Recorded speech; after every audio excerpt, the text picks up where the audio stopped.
Breaking. Day 17. And this morning, Israel did something that changes the entire calculus of this war. Ali Larijani is dead. Israel's defense minister confirmed it Tuesday. Iran's Supreme National Security Council secretary, the most powerful surviving figure in the Islamic Republic since the supreme leader was killed on February 28th, was eliminated overnight in a targeted Israeli airstrike. The Basij commander Gholam Reza Soleimani was killed in the same strike. His deputy killed alongside him. The majority of the Basij leadership eliminated in a single operation. Let that land. Larijani was not just a senior official, he was the man running Iran. After Khamenei was killed on day one, Larijani emerged as the consensus maker, the power broker, the one figure inside the Iranian theocracy with ties to every faction simultaneously, the IRGC, the clerics, the civilian government. He was the man who led Iran's nuclear negotiations with the West. He was seen by multiple analysts as a potential future supreme leader.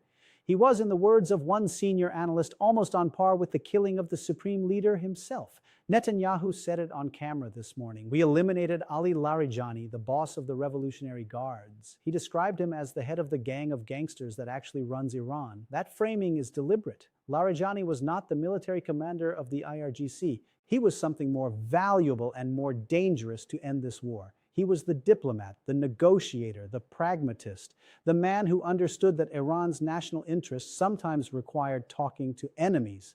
And now he is gone.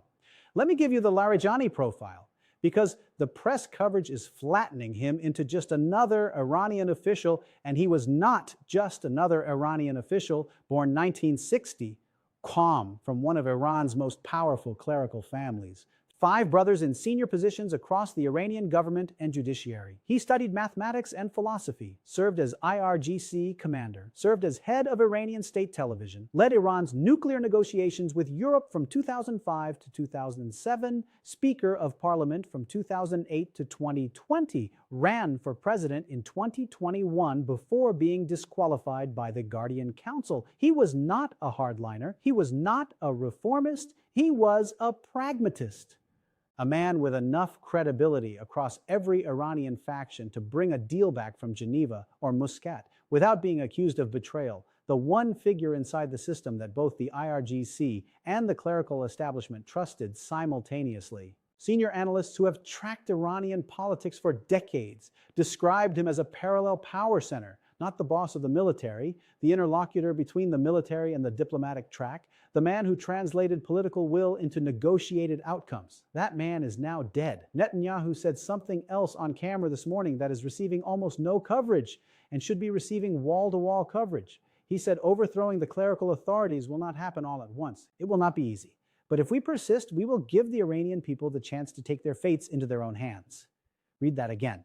That is a regime change statement delivered publicly on camera by the Prime Minister of Israel on day 17 of a war that the United States sold to its own people as a limited operation to degrade Iran's military capability.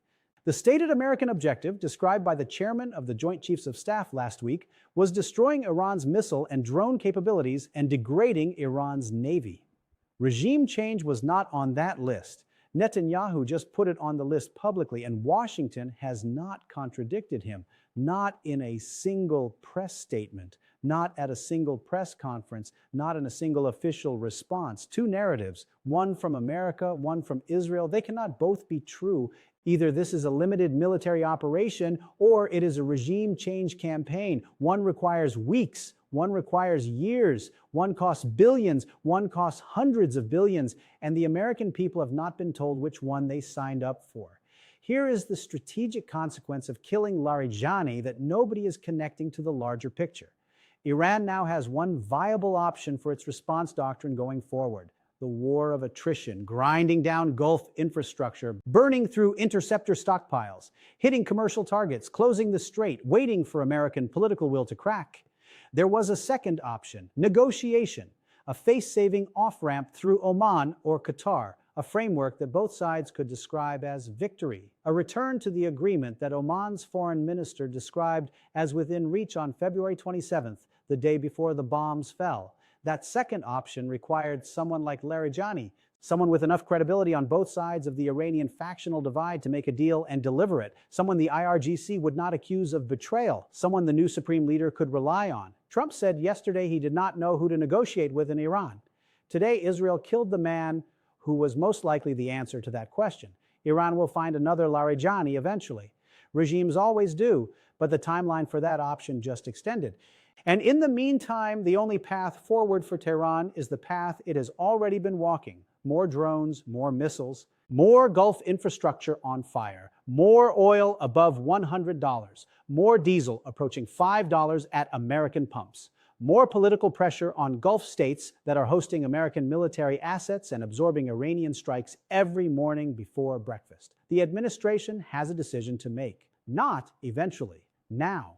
Because the systematic elimination of every figure in Iran's system who could potentially negotiate a ceasefire is not a path to a quick exit.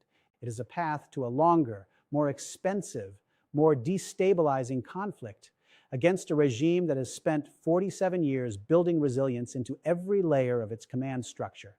Saddam Hussein bombed Karg Island for 8 years. The regime survived. The Revolutionary Guards survived. The clerics survived. The system survived. Israel and the United States have been at this for 17 days. They have killed the supreme leader. They have killed the Basij commander. They have killed Ali Larijani. They have struck 7,600 targets inside Iran. They have degraded 300 missile launchers. And Iran is still firing missiles, still closing the strait, still hitting Gulf infrastructure, still replacing its dead, still standing. The regime is designed for exactly this, and the off-ramp just got narrower. The war is not ending, it is accelerating, and the people who could have stopped it are being systematically eliminated before the negotiating table is even set. Subscribe to Zivarin and hit the bell. We are 3,000 strong, and this is the analysis you are not getting anywhere else. Drop a comment. Does Larijani's death make a ceasefire more or less likely? Does this war end in weeks or months? I read every single one.